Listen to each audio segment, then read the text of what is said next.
Graças e paz, tudo bem? Como você tem passado? Por certo, eu sei que cuidado por Deus, sustentado por Ele tem sido suporte, socorro, mesmo em meus momentos mais difíceis.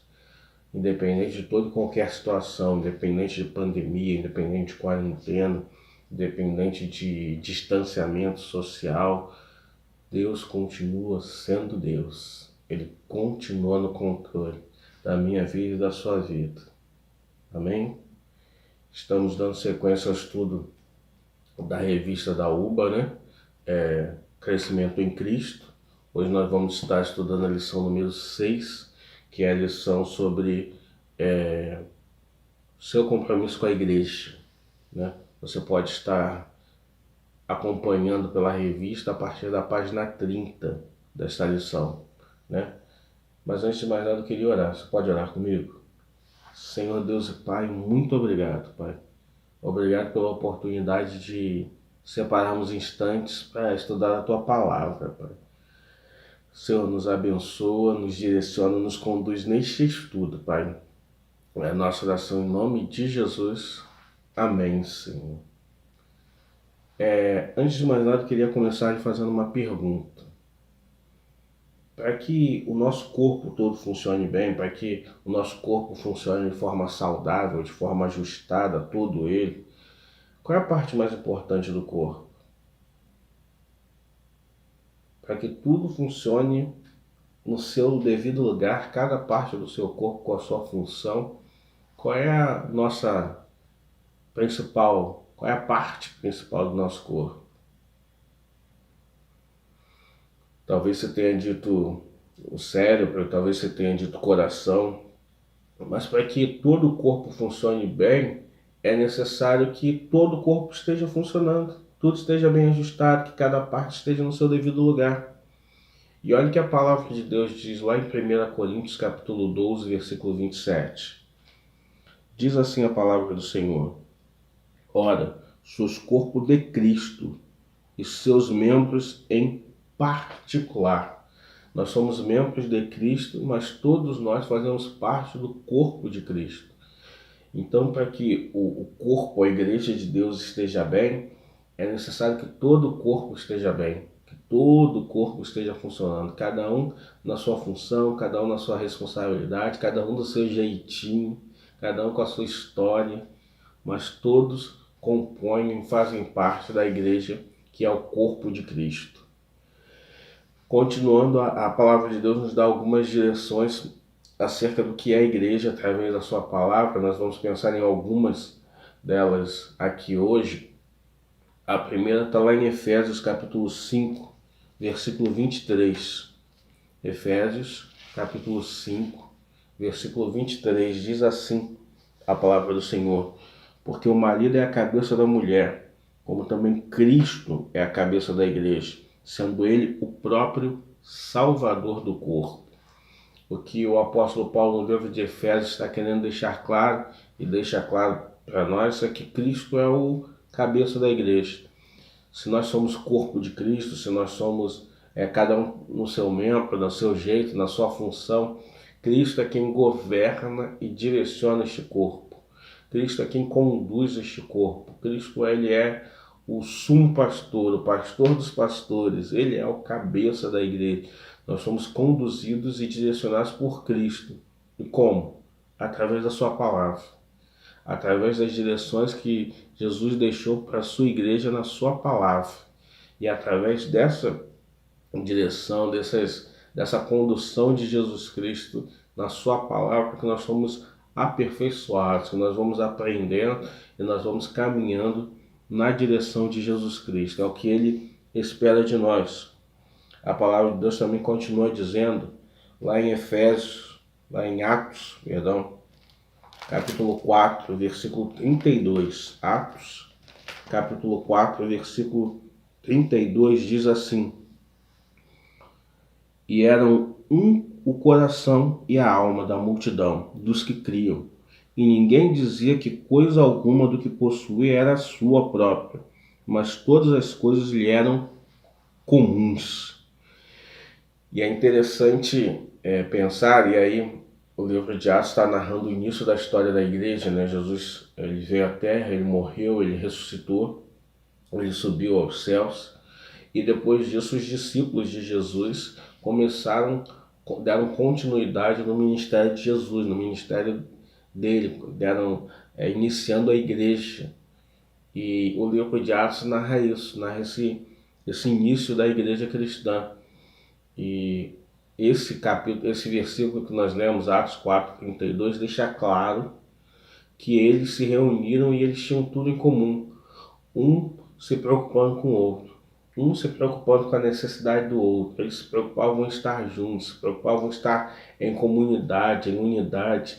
E é interessante pensar nisso, que trazendo para mim e para você hoje, igreja é lugar de comunhão, igreja é local de unidade. E é interessante pensar nisso num tempo em que nós não podemos nos reunir, num tempo em que nós não podemos estar em comunhão, em unidade, pensar que nós não podemos ser igreja, mas na verdade nós somos a igreja de Deus, nós somos o corpo de Cristo, e é tempo de afastamento e distanciamento físico. Mas graças a Deus, Deus está nos dando outras oportunidades de estarmos juntos. Eu gosto de pensar que nós estamos afastados socialmente, mas não isolados. Nós estamos distantes de um contato físico, de um abraço, de um aperto de mão, de um beijo, de um carinho, mas nós estamos, graças a essas ferramentas da tecnologia, podendo estar juntos, podendo ter essa aula, podendo estar aprendendo juntos. Então eu e você, nós não estamos sozinhos.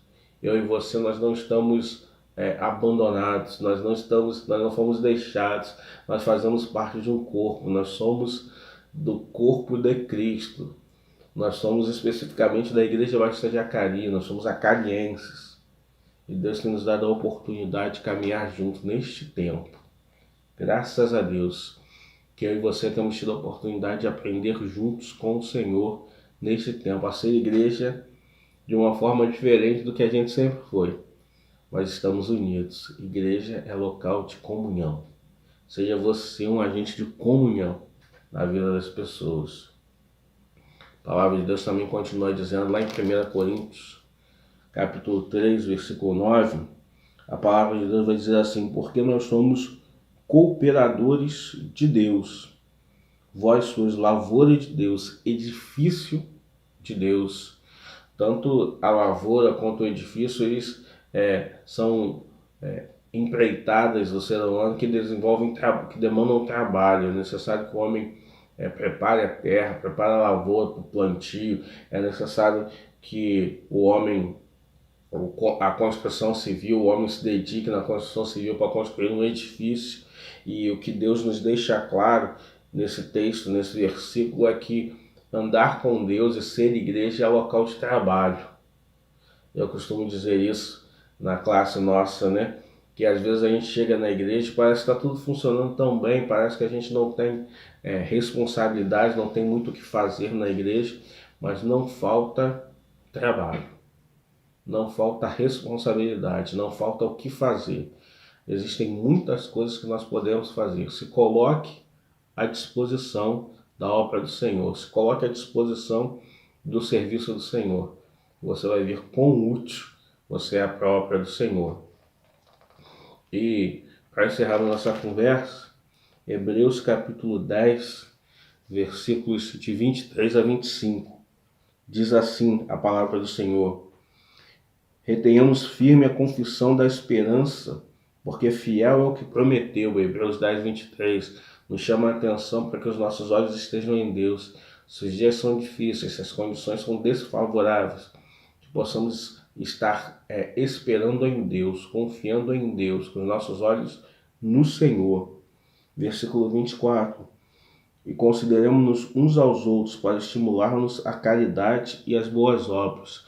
Consideremos, se importe um com o outro, olhe para o outro, se preocupe com o outro, se preocupe com a necessidade do outro. Igreja é local de comunhão, igreja é local de estarmos unidos, de estarmos andando na mesma direção. Versículo 25. não deixando a nossa congregação, como é costume de alguns, antes admoestando uns aos outros, tanto mais quanto vedes que o dia se aproxima. É interessante pensar que não deixar a congregação, não deixar de ir à igreja, e hoje nós vivemos este tempo que nós não podemos estar reunidos fisicamente, mas graças a Deus nós temos tido a oportunidade de ser igreja, de estar como igreja, seja na aula da UBA, seja nesta aula aqui, seja na live na domingo às 18 horas, seja na live na quarta-feira às 20 horas, nós temos oportunidade de ser igreja. Não perca a oportunidade de ser igreja. Nós, em nome de Jesus, vamos estar abrindo outros canais de comunicação para que neste tempo nós possamos estar juntos, para que neste tempo nós possamos ser igreja. Que Deus nos abençoe e nos fortaleça nessa caminhada em nome de Jesus. Amém? Queria deixar duas perguntas para vocês me responderem depois. Pergunta 1. Quem é o cabeça da igreja? Fácil, simples. Pergunta número 2. De acordo com o texto de 1 Coríntios 3,9, você tem que abrir lá o texto. Tem que abrir lá o texto de 1 Coríntios 3,9. De acordo com o texto de 1 Coríntios 3,9, quais são as duas comparações que o apóstolo Paulo faz com a igreja? A igreja é como se fosse... Quais são as duas comparações que ele faz lá em 1 Coríntios 3,9? Depois você me responde lá, me responde, manda mensagem, a gente conversa, alguma dúvida. Existem muito mais para a gente conversar acerca da igreja, mas isso é para a gente começar a conversar, para a gente começar a pensar. Que Deus nos abençoe, sejamos igreja em todo o tempo, socialmente longe, mas nunca isolados, em comunhão o tempo todo. Deus nos conduza nessa direção e nessa dimensão, em nome de Jesus. Você pode abaixar sua cabeça? Senhor Deus e Pai, muito obrigado pelo tempo que passamos juntos, Pai, estudando a Tua Palavra. Que o Senhor possa estar nos abençoando, consolidando cada aprendizado, Pai. Possamos estar guardando no coração cada estratégia, cada ferramenta, Pai, que o Senhor tem nos dado neste tempo, Pai. Que possamos ser igrejas, sermos instrumentos de bênção na vida de outras pessoas, Pai. Nos abençoa, Pai, ser com cada um, com cada dificuldade, com cada problema. Te entregamos tudo, em nome de Jesus. Amém, Senhor. Que Deus te abençoe. Fica na paz, em nome de Jesus.